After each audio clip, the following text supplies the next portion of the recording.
Oke, selamat siang teman-teman. Jadi saya pada hari ini akan menjelaskan terkait komputer networks ataupun jaringan komputer. Mohon maaf sebelumnya, nama saya Christian Oro, perwakilan dari kelompok Legio 4. Ini untuk menyelesaikan tugas pertengahan semester kami di mata kuliah pengantar informatika dan komputasional. Izinkan saya menjelaskan. Sorry.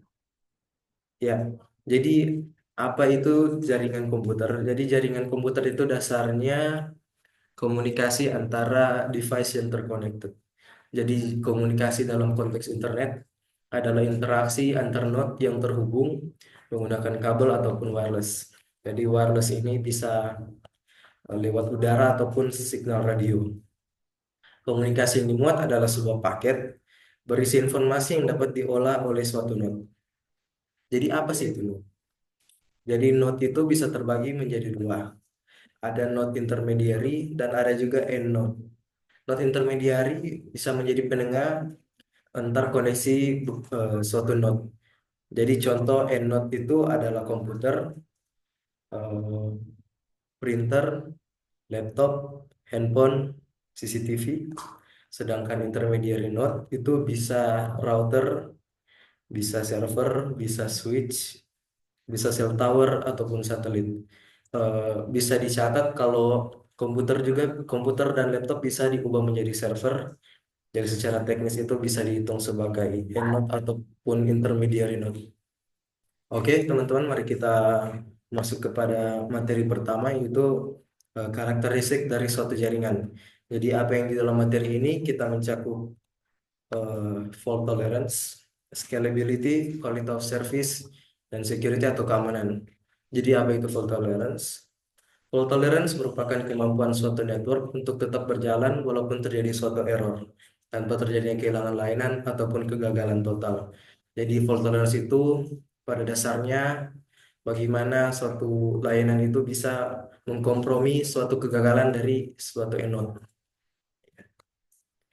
Selanjutnya di network scalability. Jadi scalability atau skalabilitas adalah kemampuan untuk dapat berkembang sesuai dengan demand tanpa ada hambatan pada layanan ataupun mengurangi laju layanan.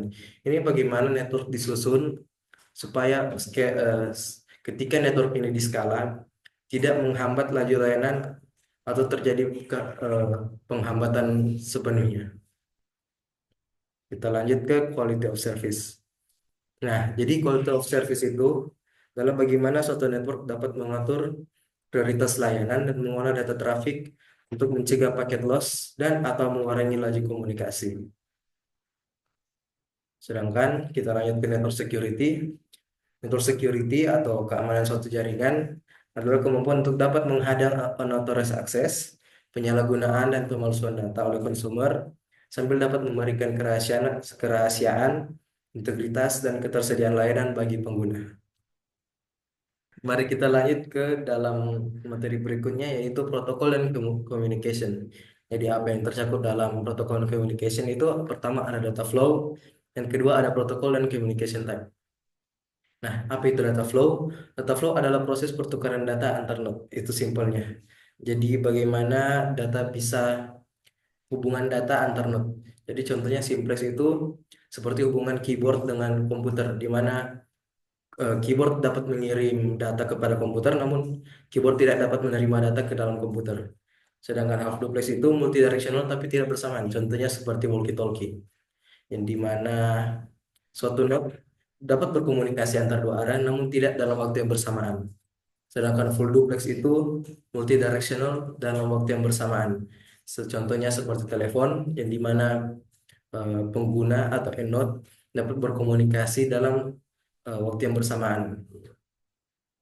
Selanjutnya adalah network protokol. Network protokol adalah prosedur standar yang sudah ditetapkan untuk mengatur alur pertukaran informasi atau komunikasi. Nah, jadi di dalam suatu pertukaran informasi itu biasa terjadi encoding, yang dimana akan diubah data yang dikirim, dan pada end juga akan dilakukan decoding. Jadi mana data tersebut akan diolah supaya bisa diolah oleh end lainnya. Jadi contoh eh, Contoh komunikasi itu yang pertama ada peer-to-peer atau P2P, yang dimana node itu berkomunikasi satu antar yang lain tanpa intermediary. Dan kedua adalah client server, yang dimana node itu berkomunikasi melalui orang ketiga, jadi mana terdapat pengirim pesan di ya pengirim pesan. Oke, mari kita lanjut. Selanjutnya adalah Selanjutnya adalah network components. Yang kita akan bahas hanya satu saja, yaitu wired media. Jadi apa itu wired media itu? Wired media itu adalah kabel yang menghubungkan antar jaringan.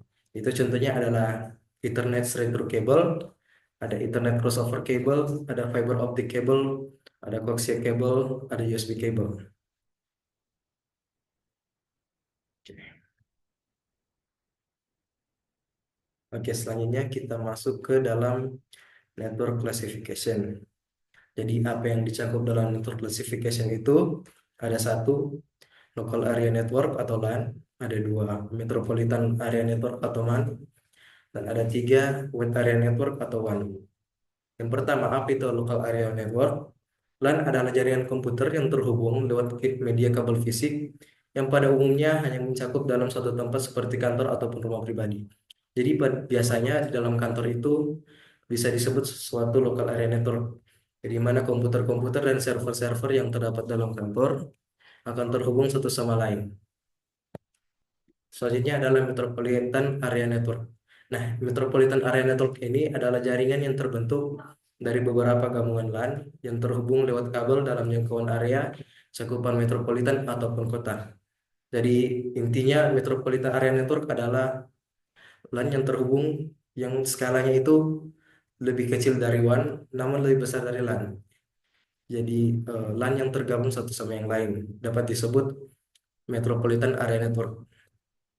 Selanjutnya adalah Wide Area Network. Wide Area Network atau WAN adalah cakupan jaringan komputer yang terhubung antar negara ataupun kota. Nah, jadi bisa disebut juga internet itu tercakup dalam WAN. Karena WAN itu bisa adalah hubungan MAN yang terinterkoneksi satu sama yang lain sehingga dapat berkomunikasi dari LAN ke LAN yang lainnya, ke MAN yang lainnya. Selanjutnya kita akan masuk ke dalam materi network topology.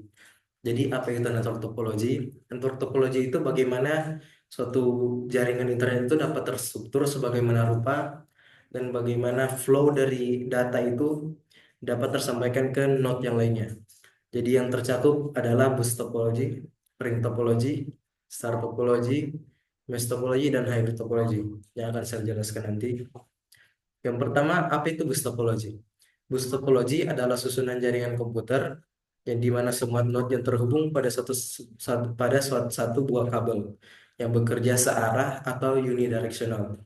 Jadi jika ada satu komputer ingin mengirimkan suatu data, maka komputer sebelumnya yang dalam urutan kabel itu akan menerima datanya juga.